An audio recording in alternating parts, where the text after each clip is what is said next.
Sir আরেকটা বিষয় জানতে চাচ্ছি যে একজন ফার্মেসি দিয়েছে কিন্তু তার নিজস্ব কোনো ফার্মেসির উপরে তার কোনো ডিগ্রিও নাই। জি, তার ক্ষেত্রে স্যার এখানে কোনো নির্দেশ আছে কিনা? সেই ক্ষেত্রে বিষয় হচ্ছে, দেখেন, একটা লাইসেন্স করতে গেলে প্রথম আমাদের ক্রাইটেরিয়া হচ্ছে একটা তার দোকান থাকতেই হবে, মানে কয়েকটা ক্রাইটেরিয়ার মধ্যে দোকান থাকতে হবে, এটা বিষয়টা দেখাইতে হয়।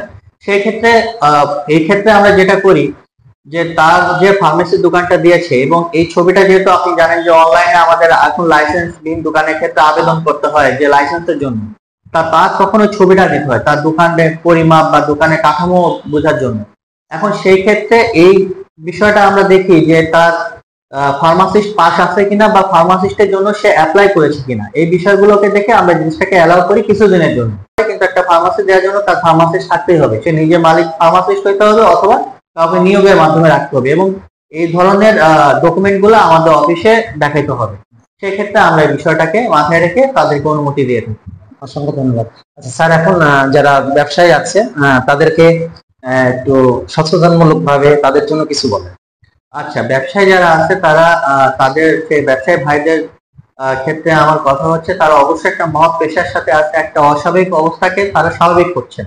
কিন্তু সেই ক্ষেত্রে তারা যাতে অবশ্যই একজন কাস্টমার যখন ওষুধ নিতে আসে, তারা যাতে অবশ্যই এই যে আপনার ওষুধের মেয়াদটা একটু দেখে তাদের কাছে সেল করে, এবং আমি যারা জনগণ রয়েছে তাদেরকেও বলবো তারাও যাতে মেয়াদের বিষয়টা দেখে শিওর হয়ে তারপরে যেন ওষুধটা কেনে।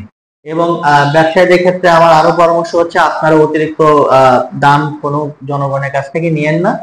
আর তার থেকে বড় কথা হচ্ছে যে আপনার ইনভয়েস ছাড়া, কোম্পানির ইনভয়েস ছাড়া কোনো ওষুধ ক্রয় করেন না, কারণ ইনভয়েস ছাড়া কোনো ওষুধ ক্রয় করলে দেখা যাচ্ছে যে ওষুধটা নকল বা ভেজাল হওয়ার সম্ভাবনা অনেকখানি রয়েছে, প্রাথমিকভাবে এটা ধারণা করা হয়। আর টেম্পারেচার সেন্সিটিভ যে ওষুধগুলা, এটা মেনটেন রাখার জন্য আপনারা অবশ্যই ফ্রিজে এই ওষুধগুলো রাখবেন, যে ওষুধগুলো 2 থেকে 8 ডিগ্রি সেলসিয়াস তাপমাত্রা রাখতে হয়। এটা আপনারা ভালো মতোই জানেন যেহেতু আপনারা ফার্মাসিস্ট। এবং একই সাথে মনে করেন যে আমি বলবো সেটা যে আপনাদের দোকানে লাইসেন্স থাকবে, এবং লাইসেন্সটা অবশ্যই যাতে আপনাদের কোনো এক জায়গায় ফটোকপিটা কোনো দোকানের কোনো এক জায়গায় আপনারা এটা টাঙিয়ে রাখবেন যাতে জনগণ এটা দেখতে পারে। আর হচ্ছে ওষুধের রিলেটেড কোনো বিষয় যদি আপনাদের জানা থাকে, কোনো ওষুধ নিয়ে আপনাদের সন্দেহ থাকে, তাহলে সেই ক্ষেত্রে আপনারা আমাদের প্রশাসনকে অবগত করবেন, আমরা ওই স্যাম্পল গুলো উত্তোলন করে আমরা সরকারি পরীক্ষাগারে পাঠাবো, এবং প্রতিনিয়ত আমরা এই কাজটা করে থাকি।